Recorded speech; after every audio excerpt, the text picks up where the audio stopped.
Hujan deras mengguyur Jakarta malam itu seolah langit ikut murka. Aisyah berdiri di tengah ruang keluarga rumah besar di kawasan Tebet, tangan memeluk tubuh sendiri gemetar bukan karena dingin tapi karena tapan ayahnya yang penuh kebencian. Pak Hadi, pria berusia 56 tahun yang selama ini dihormati sebagai kepala keluarga saleh, berdiri tegak di depan pintu masuk, tangannya mengepal keras sampai buku jarinya memutih. Di belakangnya Busari, ibunda Aisyah, duduk lunglai di soa menutup wajah dengan kedua tangan. Isaknya terdengar tertahan tapi tak ada satu kata pembelaan pun keluar dari mulutnya. Adik perempuan Aisyah, Nadia, yang baru berusia 18 tahun, berdiri di sudut ruangan, mata membelalak ketakutan, sementara kakak laki-laki Aisyah, Adi, yang baru pulang dari kantor, masih memegang ponsel Aisyah seperti barang bukti kejahatan berat. Kau telah membawa aib ke keluarga ini, Aisyah. Suara Pak Hadi pecah menggelegar menutupi deru hujan di luar. Kau lesbian. Kau tidur dengan perempuan lain. Astagfirullah, kau telah menodai darah keluarga kami. Aisyah menelan ludah, tenggorokannya kering. Dia tahu hari ini akan datang tapi tak pernah membayangkan secepat dan sekejam ini. Pesan-pesan mesra dari Rina yang tak sengaja ditinggal terbuka di ponselnya telah menjadi bom waktu yang meledak di tangan Adi. Ayah, aku tidak memilih menjadi begini. Suaranya hampir tak terdengar tapi dia memaksa diri melanjutkan. Aku mencintai Rina. Itu cinta, bukan kejahatan. Cinta. Adi meludah ke lantai. Itu setan yang menguasaimu. Kau tahu apa kata agama? Kau tahu apa kata tetangga? Kau tahu apa kata orang-orang di masjid kalau tahu anak Pak Hadi begini? Busari akhirnya angkat bicara, suaranya serak karena tangis. Aisyah, pulanglah ke jalan yang benar, nak. Kami masih bisa memperbaiki ini. Kami bisa mencarikanmu suami yang baik. Jangan buat kami malu lebih jauh.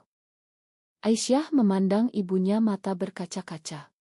Selama ini dia selalu menjadi anak penurut yang rajin salat, yang membantu ibu memasak, yang mendengarkan nasihat ayah tanpa membantah. Tapi sekarang semua itu runtuh hanya karena dia mencintai seseorang yang salah di mata mereka. Aku tidak bisa berpura-pura lagi, Bu. Aku sudah berusaha bertahun-tahun. Aku sudah menangis diam-diam setiap malam. Tapi aku tidak bisa membunuh perasaan ini. Pak Hadi melangkah maju mendekati Aisyah sampai wajah mereka hanya berjarak beberapa senti. Bau parfum murah yang selalu dipakainya menusuk hidung Aisyah. Kalau kau tidak mau bertobat, keluar dari rumah ini sekarang juga.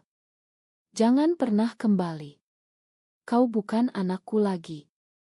Kata-kata itu seperti pisau menusuk dada Aisyah. Dia menatap ayahnya lama sekali, mencari sisa-sisa kasih sayang yang dulu pernah ada di mata pria itu. Tidak ada. Hanya kemarahan dingin dan rasa malu yang membara. Aisyah berbalik mengambil tas ransel kecil yang selalu disiapkan di kamarnya untuk keadaan darurat. Dia tidak membawa banyak barang, hanya beberapa pakaian, buku catatan, dan oto kecil bersama Rina yang disembunyikan di dompet.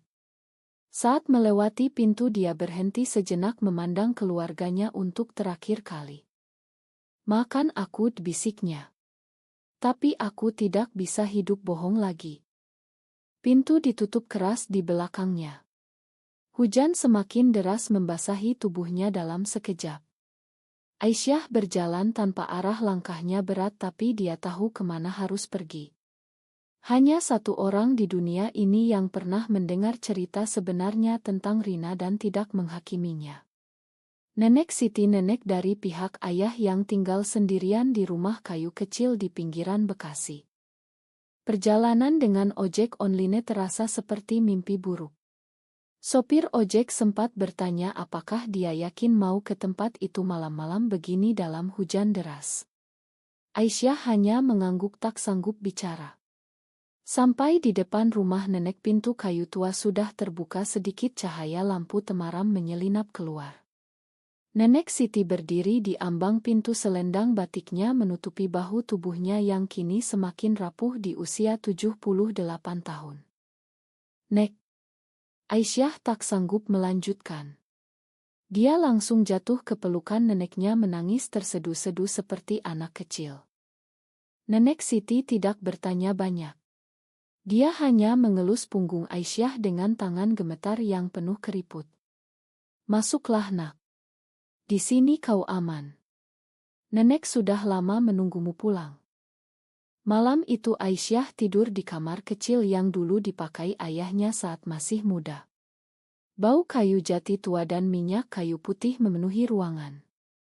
Untuk pertama kalinya setelah bertahun-tahun dia tidur tanpa rasa bersalah yang menggerogoti dada.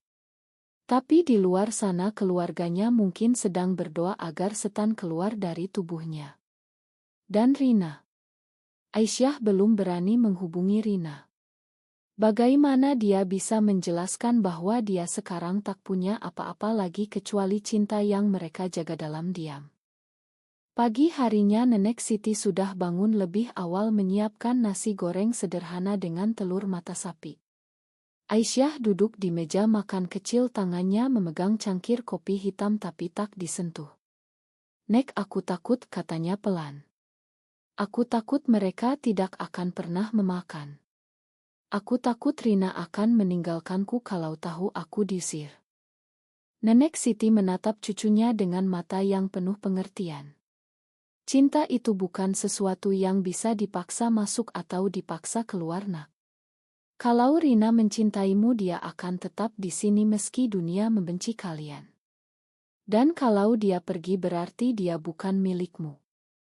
Tapi kau harus kuat. Nenek tidak akan hidup selamanya." Aisyah menunduk, air matanya jatuh ke dalam kopi. Dia tahu Nenek benar. Tapi kekuatan yang dibutuhkan terasa terlalu besar untuk pundaknya yang sudah remuk. Di sisi lain kota, Rina duduk di kamar kosnya di Cikini, tangan memegang ponsel yang tak kunjung berdering. Dia tahu ada yang salah sejak kemarin malam ketika Aisyah tiba-tiba tak bisa dihubungi. Pesan terakhir Aisyah hanya singkat, "Aku baik-baik saja, jangan khawatir." Tapi Rina tahu itu bohong.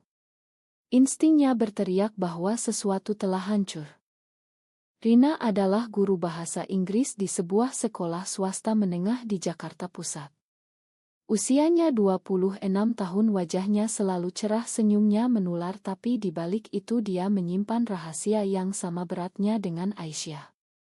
Mereka bertemu 2 tahun lalu di sebuah kai kecil di Kemang ketika Aisyah menumpahkan kopi ke baju Rina.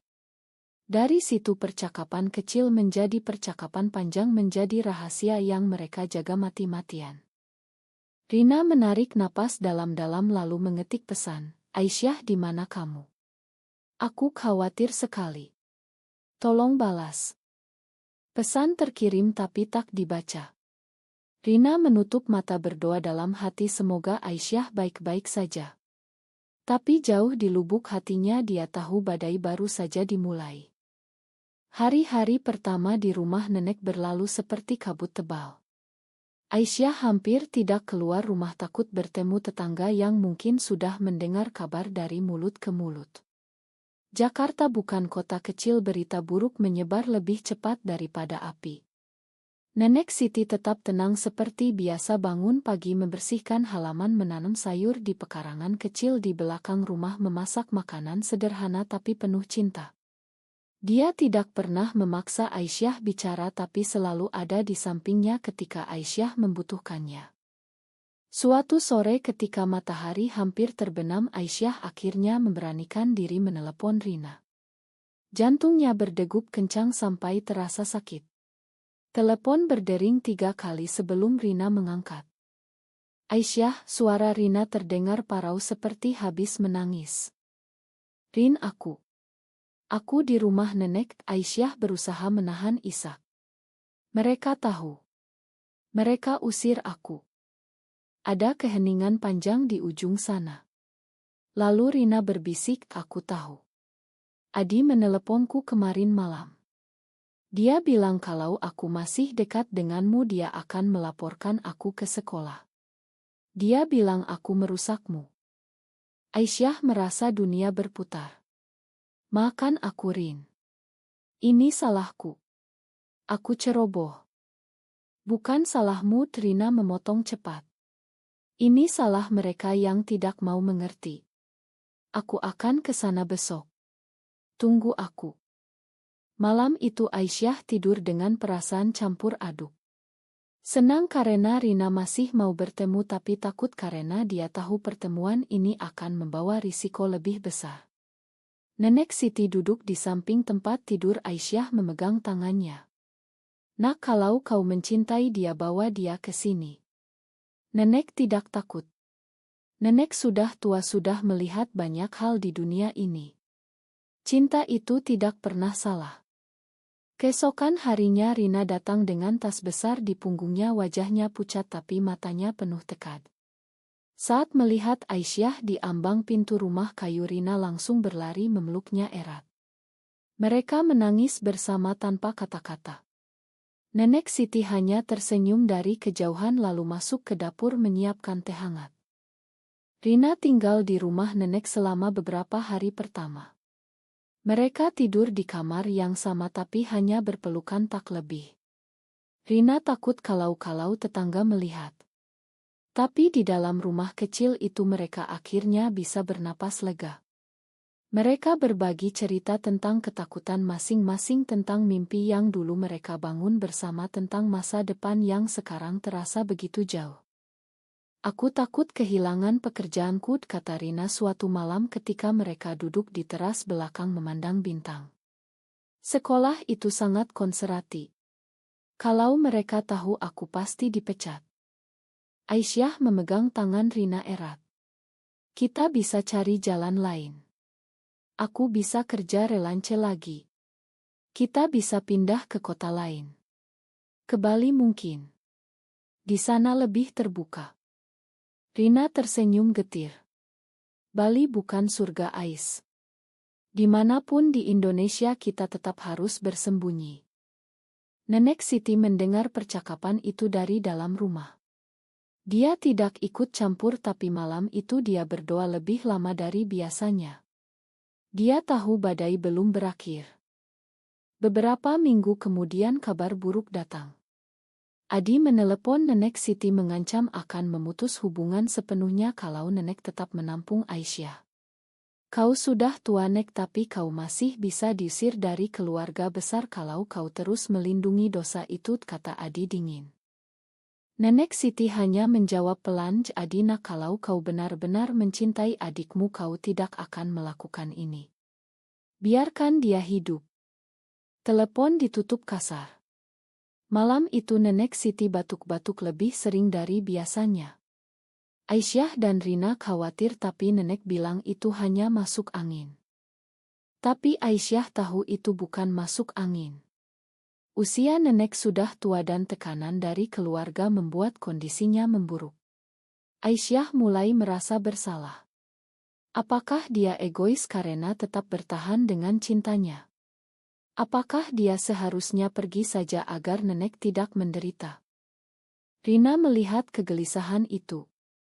Jangan pikir seperti itu Ais. Nenek memilih untuk melindungi kita.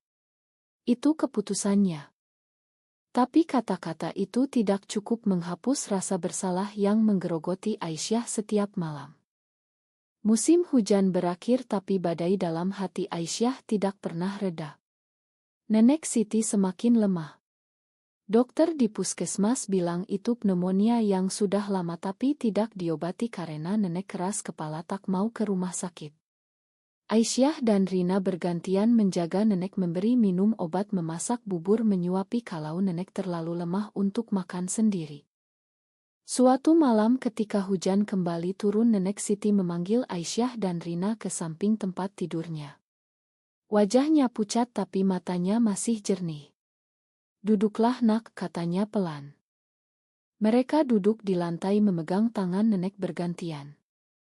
Nenek tahu kalian takut, kata Nenek Siti. Tapi dengarkan Nenek. Cinta itu seperti pohon. Kalau akarnya kuat ia bisa bertahan badai. Kalau akarnya lemah ia akan tumbang. Kalian harus kuat bersama. Jangan biarkan orang lain mencabut akar kalian. Aisyah menangis. Nek makan aku. Karena aku nenek jadi sakit. Nenek tersenyum lemah. Bukan karena kau nak. Nenek sudah lama sakit. Tapi nenek senang karena akhirnya bisa melihat cucu nenek bahagia meski hanya sebentar. Janji pada nenek kalian akan saling jaga. Rina mengangguk, air matanya jatuh. Kami janji, Nek. 2 hari kemudian nenek Siti meninggal dunia di pagi yang cerah. Aisyah menemukannya sudah tak bernapas, tangan masih memegang tasbih. Rina memeluk Aisyah yang menjerit kesakitan. Mereka berdua menangis sampai suara habis. Pemakaman diadakan sederhana, hanya beberapa tetangga dekat dan Aisyah serta Rina. Keluarga besar tidak datang. Pak Hadi mengirim pesan singkat melalui Adi, kami tidak akan hadir. Kami tidak mengakui dia sebagai keluarga lagi. Aisyah membaca pesan itu dengan tangan gemetar lalu menghapusnya. Dia tidak lagi punya tenaga untuk marah. Rasa sakit terlalu dalam. Setelah pemakaman, Aisyah dan Rina duduk di teras rumah kayu memandang makam nenek yang baru dibuat di belakang pekarangan. Rina memegang tangan Aisyah erat. Kita harus pergi dari sini, Ais, kata Rina pelan. Rumah ini milik keluarga. Mereka pasti akan datang mengambilnya. Aisyah mengangguk tapi hatinya berat. Rumah ini adalah satu-satunya tempat yang pernah menerima mereka apa adanya. Meninggalkannya terasa seperti meninggalkan nenek untuk kedua kalinya. Malam itu Aisyah bermimpi tentang nenek. Dalam mimpi nenek tersenyum dan berkata, jangan takut nak. Rumah itu hanya kayu. Yang penting adalah hati kalian. Aisyah terbangun dengan air mata. Dia memutuskan untuk bertahan sebentar lagi. Setidaknya sampai surat wasiat nenek keluar. Nenek pernah bilang dia menulis wasiat yang memberikan rumah ini untuk Aisyah. Tapi wasiat itu tidak pernah sampai ke tangan Aisyah. 3 minggu setelah kematian nenek, keluarga besar datang. Pak Hadi, Busari, Adi dan Nadia muncul di depan rumah dengan wajah dingin. Mereka tidak menyapa Aisyah, hanya menatapnya seperti menatap musuh. Kami datang mengambil hak kami, kata Pak Hadi tanpa basa-basi. Rumah ini milik keluarga. Kau tidak berhak atasnya. Aisyah berdiri di ambang pintu, tubuhnya gemetar. Nenek sudah menulis wasiat ayah. Rumah ini untukku. Adi tertawa sinis. Wasiat? Mana buktinya? Nenek sudah tidak ada. Dan kau tahu hukum di sini. Anak durhaka tidak berhak waris. Rina berdiri di belakang Aisyah memegang bahunya memberi kekuatan. Kami akan lawan di pengadilan kalau perlu. Pak Hadi memandang Rina dengan jijik. Kau perempuan itu. Kau yang merusak anakku. Pergi dari sini sebelum aku panggil polisi. Rina tidak bergeming. Aku tidak pergi. Aku mencintai Aisyah. Kata-kata itu membuat suasana semakin tegang. Nadia yang selama ini diam tiba-tiba menangis. Kak Aisyah, pulanglah. Kami masih sayang kakak. Tinggalkan perempuan itu. Aisyah merasa dadanya sesak. Dia memandang adiknya yang dulu sangat dekat dengannya. Nadia, aku tidak bisa. Aku tidak bisa hidup bohong lagi. Malam itu setelah keluarga pergi, Aisyah dan Rina duduk berpelukan di kamar nenek. Rina berbisik, aku takut Ais. Mereka tidak akan berhenti. Aisyah menangis pelan. Aku juga takut. Tapi aku tidak mau kehilanganmu. Mereka tidak tahu bahwa malam itu adalah malam terakhir mereka di rumah kayu itu. Pagi berikutnya aroma asap menyengat membangunkan Aisyah dan Rina. Mereka berlari keluar melihat api sudah melahap bagian belakang rumah. Api besar menjilat dinding kayu tua dengan cepat. Asap hitam pekat mengepul ke langit pagi yang baru cerah. Aisyah menjerit. Tidak. Tidak. Rina menariknya mundur. Aisyah, kita harus keluar sekarang. Api sudah terlalu besar. Mereka berlari ke jalan sambil memanggil tetangga. Beberapa tetangga keluar dengan ember tapi sudah terlambat. Rumah kayu itu terlalu tua, terlalu kering. Dalam waktu kurang dari 1 jam seluruh bangunan runtuh menjadi abu. Aisyah jatuh berlutut di tanah basah memandang kobaran api yang memakan kenangan terakhirnya tentang nenek. Rina memeluknya dari belakang menangis diam-diam. Polisi datang. Pemadam kebakaran datang terlambat. Tidak ada saksi yang melihat siapa yang memulai api. Tapi Aisyah tahu. Dia tahu siapa yang membenci rumah ini sampai ingin menghancurkannya. Malam itu di kos baru yang mereka sewa dengan uang tabungan terakhir, Aisyah duduk diam memandang dinding kosong. Rina membuatkan teh tapi Aisyah tidak menyentuhnya. Mereka membakarnya, Rin, bisik Aisyah. Mereka membakar rumah nenek hanya karena aku. Rina duduk di sampingnya. Aku tahu. Dan aku takut mereka tidak akan berhenti di situ. Aisyah menatap Rina lama sekali. Rin, kalau aku bilang kita harus berpisah sementara, apa kamu akan marah? Rina tersentak. Kenapa kau bilang begitu? Aku takut kau ikut hancur karenaku. Kau masih punya pekerjaan. Kau masih punya masa depan. Aku tidak punya apa-apa lagi. Rina memegang wajah Aisyah dengan kedua tangan. Jangan bicara seperti itu. Aku memilihmu. Aku memilih kita. Meski harus hilang segalanya. Tapi kata-kata itu terasa semakin berat. Beberapa hari kemudian Rina mendapat telepon dari kepala sekolah. Ada laporan anonim bahwa dia terlibat hubungan sesama jenis. Kepala sekolah meminta Rina mengundurkan diri sebelum dipecat secara resmi. Rina pulang dengan wajah pucat. Aku dipecat, Ais. Aisyah menangis lagi. Ini salahku. Bukan, Rina memeluknya. Ini salah mereka yang tidak mau menerima kita. Mereka mulai hidup susah. Aisyah mencari pekerjaan relance tapi klien menolak ketika tahu nama aslinya. Rina mencoba mengajar pria tapi orang tua murid mulai curiga.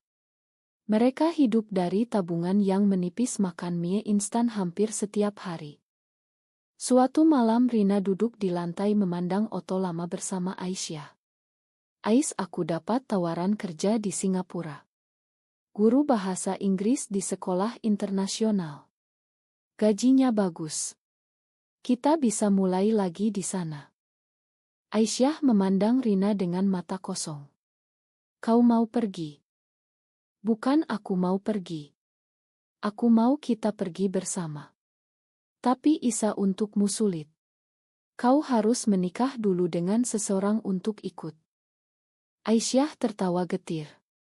Menikah dengan siapa, Rin? Dengan laki-laki. Rina diam lalu dia berkata pelan, aku bisa menikah dengan sepupu. Pernikahan pura-pura. Dia setuju membantu. Setelah itu kau bisa ikut sebagai saudara ipar. Aisyah merasa dunia runtuh lagi. Jadi kau mau menikah meski hanya pura-pura? Itu satu-satunya cara, Ais. Kalau tidak kita akan terus hidup seperti ini. Terus dihantui. Terus takut. Aisyah menunduk lama sekali. Aku tidak bisa, Rin. Aku tidak bisa melihat kau menikah meski hanya di atas kertas. Itu akan membunuhku. Rina menangis. Lalu apa yang harus kita lakukan? Menunggu sampai kita mati kelaparan. Pertengkaran malam itu adalah yang terburuk. Mereka saling menyakiti dengan kata-kata yang tidak seharusnya dicapkan. Rina menuduh Aisyah egois. Aisyah menuduh Rina tidak cukup mencintainya. Pagi harinya Rina pergi tanpa pamit. Dia meninggalkan catatan kecil, "Aku perlu waktu. Maafkan aku." Aisyah memeluk catatan itu menangis sampai pagi. Bulan-bulan berikutnya terasa seperti neraka yang tak berujung. Aisyah hidup sendirian di kos kecil di pinggiran Jakarta. Dia jarang keluar, hanya bekerja online membuat konten untuk akun kecil yang hampir tidak menghasilkan apa-apa. Rina tidak pernah menghubungi lagi. Pesan terakhir hanya singkat, "Aku baik-baik saja.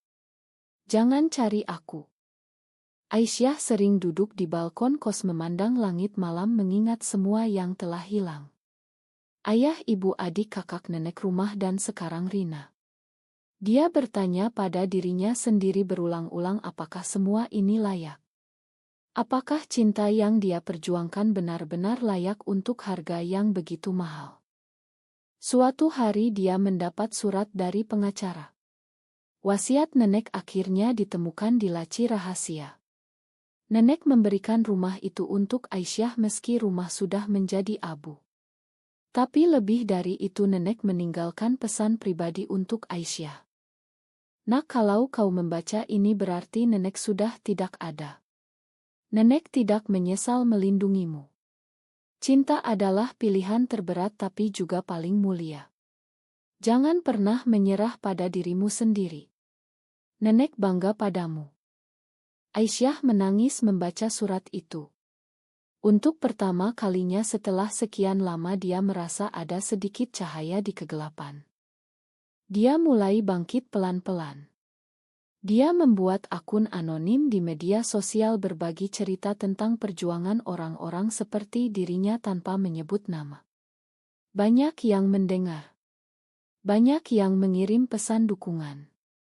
Banyak yang bilang dia tidak sendirian. Tapi di lubuk hatinya Aisyah masih merindukan Rina. Setahun kemudian di sebuah kai kecil di Kemang, Aisyah duduk sendirian memesan kopi yang sama seperti dulu ketika dia bertemu Rina. Dia tidak berharap apa-apa, hanya ingin mengenang. Lalu pintu kai terbuka. Rina masuk. Wajahnya lebih kurus tapi matanya masih sama hangatnya. Dia melihat Aisyah lalu berhenti sejenak. Lalu dia berjalan mendekat duduk di depan Aisyah tanpa diundang. "Aku minta maaf," kata Rina pelan. "Aku pengecut. Aku pergi karena takut. Tapi aku tidak pernah berhenti mencintaimu." Aisyah memandang Rina, air matanya jatuh. "Kenapa sekarang, Rin? Aku sudah menolak pernikahan itu. Aku sudah keluar dari sekolah. Aku sudah kehilangan banyak hal. Tapi aku sadar aku tidak bisa kehilanganmu." Mereka duduk diam lama sekali. Lalu Aisyah berkata, "Aku tidak tahu apakah kita bisa mulai lagi. Terlalu banyak luka." Rina mengangguk. "Aku tahu. Tapi aku mau mencoba. Kalau kau mau." Aisyah memandang keluar jendela. Hujan mulai turun lagi seperti malam ketika semuanya runtuh. Tapi kali ini dia tidak merasa sendirian. Apakah cinta sesama jenis layak diperjuangkan meski harus membayar harga kehilangan keluarga, rumah, dan hampir kehilangan diri sendiri, atau lebih baik menyerah pada norma masyarakat demi kedamaian?